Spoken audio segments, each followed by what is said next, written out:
తను ముంబై నటి కాదంబరి జత్వాని కలిశారు. తనకు న్యాయం చేయాలని కోరారు. ఇక ముంబై నటిని వేధించిన కేసులో ప్రభుత్వం ఇప్పటికే 3 ఐపీఎస్లను సస్పెండ్ చేసింది.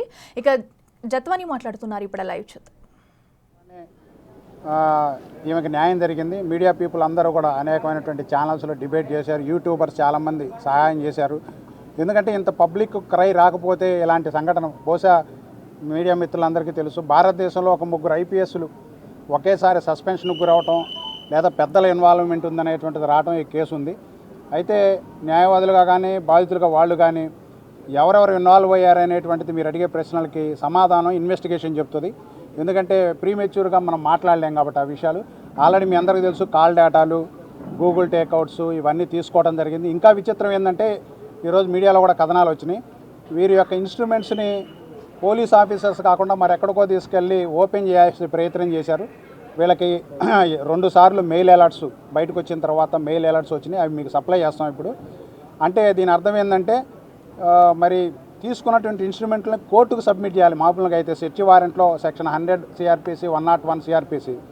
ఇంకా చాలామంది ఈ వాస్తవాలు తెలిసిన కొన్ని పత్రికలు కావాలని ఆమెను బ్లేమ్ చేసి క్యారెక్టర్ అసోసియేషన్ చేస్తున్నారు.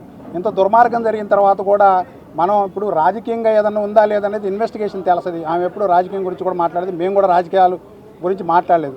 మీడియా మిత్రులకి ఫెయిర్ జర్నలిజం అనేటువంటిది ప్రాతిపదికగా తీసుకొని ఈ కేసుని కేసుగా రిపోర్ట్ చేయండి. వాళ్ళు ఉన్నారు వీళ్ళు ఉన్నారంటే ఇన్వెస్టిగేషన్ తేలుతుంది. అయితే సెల్ ఫోన్లు తీసుకెళ్ళి దాన్ని కూడా ఐఫోన్లు కాబట్టి సరిపోయింది. అదే మామూలు ఫోన్లు అయితే ఇప్పటికల్లా ఓపెన్ అయ్యి సెక్యూరిటీ మెజర్ చాలా ఎక్కువగా ఉంటుంది కాబట్టి ఐఫోన్లో 2 సార్లు ఓపెన్ చేయడానికి ఆ సెల్ ఫోన్లు ప్రయత్నం అఫీషియల్గా జరగటంటే అది వేరు. అన్అఫీషియల్గా 2 సార్లు ఓపెన్ చేయడానికి అది ఎక్కడి నుంచి ఓపెన్ చేయించడానికి ప్రయత్నం చేశారనేటువంటిది కూడా ఆల్రెడీ వీళ్ళకి మెసేజ్ రూపంలో ఐఫోన్ ఇచ్చింది. దాన్ని అవసరమైతే అఫీషియల్గా ఐఫోన్ అథారిటీస్ దగ్గర నుంచి కంపెనీ దగ్గర నుంచి వివరాలు సేకరించి మీడియాకి సబ్మిట్ చేస్తాం. వీళ్ళకి వచ్చిన మెసేజ్లు కూడా ఉన్నాయి. కాబట్టి ఇక్కడ ఒక పాయింట్ మీరు గమనించాల్సింది ఏంటంటే 10 నుంచి 14 వరకు ఫిబ్రవరి వీళ్ళకి పోలీస్ కస్టడీలో ఇచ్చినప్పుడు ఇన్స్ట్రుమెంట్స్ పోలీస్ ఆఫీసర్ల దగ్గర ఉన్నాయి.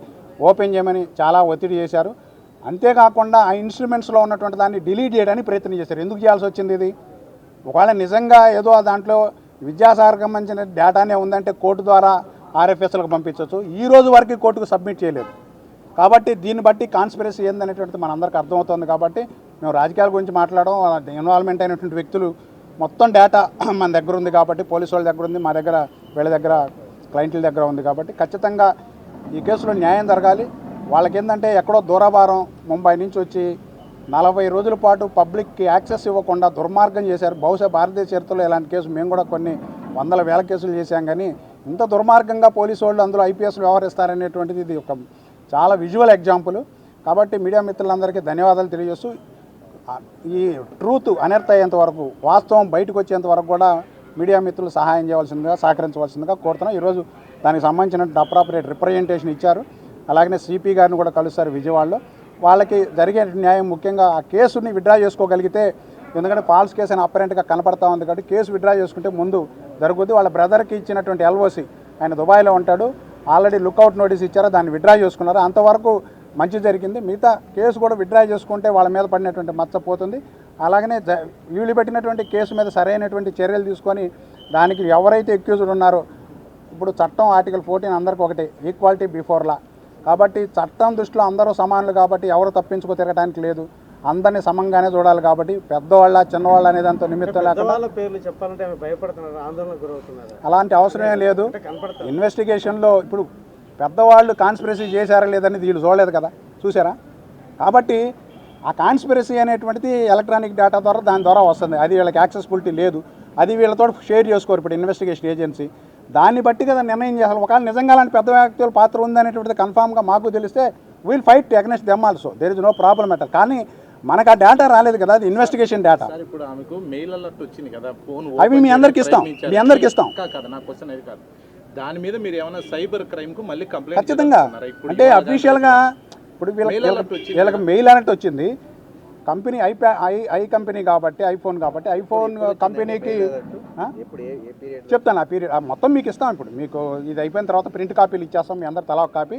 ఐఫోన్లో సూపర్ సెక్యూరిటీ ఉంటుంది కాబట్టి వాళ్ళ కంపెనీకి రాసి కంపెనీ నుంచి వచ్చిన తర్వాత అఫీషియల్గా మీ అందరికి రిలీజ్ చేస్తాం. దీంట్లో దాపరికమే లేదు. వాళ్ళు ఎక్కడి నుంచి అలర్ట్ వచ్చింది, ఎక్కడ ఓపెన్ చేయడానికి ప్రయత్నం జరిగింది అనేది కూడా వాళ్ళు డేటాలో ఇస్తారు. పోలీసులు మేమంతా ప్రొసీజర్ ప్రకారం వెళ్ళామంటారు సార్. మీరు ఎప్పుడు అప్పుడా ఇప్పుడా అప్పుడు మీకు అర్థమైందిగా ఏం ప్రొసీజర్ ఫాలో అయ్యారనేది మేము చెప్పాల్సిన పని లేదు. ప్రొసీజర్ అంటే ఏంటి నాకు అర్థం కాలేదు. అంటే 3వ తారీఖు అరెస్ట్ చేశారండి. ఎవరికైనా ఇన్ఫర్మేషన్ ఇచ్చారా? ఎవరికైనా ఆర్టికల్ 21, 22 ఏం చెప్తా ఉన్నాయి? అంటే పీటీ వారెంట్ వేసామంటున్నారు సార్ బాంబేలో. వేశారు, కానీ ముందు అరెస్ట్కు ముందు ఒక ప్రొసీజర్ ఉంటుంది. వాళ్ళకి ఎక్కడ అరెస్ట్ చేశారు, ఏ ఛార్జ్ మీద అరెస్ట్ చేశారని వీళ్ళకి కాపీ ఇచ్చారా? ఎవరికి ఇవ్వాల. వీళ్ళ బంధువులకు కానీ లాయర్లకు కానీ తెలియజెప్పారా? చేస్తే 23 రోజుల పాటు బెయిల్ లేకుండా ఎందుకుంటారు? ఎవడైనా లోపలికి వెళ్ళినాడు బెయిల్ వేయమని కోరుకుంటాడు కదా. బెయిల్ కొనుక్కోవాలని నేను జైల్లోనే ఉండాలని ఎవడైనా సిద్ధపడతాడా? అందులో లేడీసు, సీనియర్ సిటిజన్స్ 23 రోజులు బెయిల్ వేయలేదంటే అర్థమైంది. మనకేం అర్థం అవుతుంది? ఇన్ఫరెన్స్, సింపుల్ ఇన్ఫరెన్స్, ఇంకెక్కువ అవసరం లేదు దాంతో. తర్వాత 17 రోజులు బెయిల్ వచ్చిందంటే 42 రోజుల పాటు టెక్నికల్గా అరెస్ట్ అయిన తర్వాత వీళ్ళు జైల్లో ఉన్నారు. ఆ తర్వాత రాణాని కలిశారు. కలిసి మా మీద ఫాల్స్ కేసు ఇట్లా నమోదు చేశారు, మీరు తీసేయమన్నారు. అది కూడా రికార్డులో ఉంది. హోమ్ మినిస్టర్ గారు ఆమెతోటి చాలా పూర్తిగా వివరంగా మాట్లాడారు. ప్రభుత్వం వైపు నుంచి ఏం న్యాయం జరగాలో, ఎలాంటి న్యాయం జరగాలో ఇప్పటికే ఇన్వెస్టిగేషన్ చేసాం. ఆఫీసర్స్ని సస్పెండ్ చేయడం జరిగింది, ఇన్వాల్వ్ అయినటువంటి ఆఫీసర్. ఇంకా ముందు జరిగే ఇన్వెస్టిగేషన్ బేస్ చేసుకుని ఎవరున్నా సరే వాళ్ళ మీద చర్యలు తీసుకుంటాం, మీకు న్యాయం చేస్తామని చెప్పారు.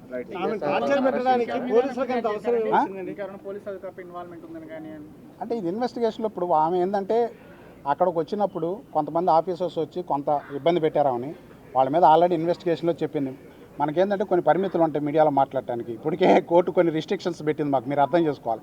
కాబట్టి మనం చట్ట పారామీటర్లో ఇన్వెస్టిగేషన్లో చేసుకునేటువంటి చర్యలన్నింటినీ కూడా కోర్టు దృష్టికి తీసుకొస్తారు, సరైనటువంటి న్యాయం చేస్తామని చెప్పి హోంమంత్రి గారు ఆమె ఇవ్వడం జరిగింది. అందుకని హోమ్ మినిస్టర్ గారికి ప్రత్యేక ధన్యవాదాలు. సార్ అవన్నీ ఇప్పుడు ఎందుకు అంత ఇన్వాల్వ్మెంట్ కావాల్సిన అవసరం పోలీసులకు వచ్చింది అనేది బేసిక్ క్వశ్చన్ కదా.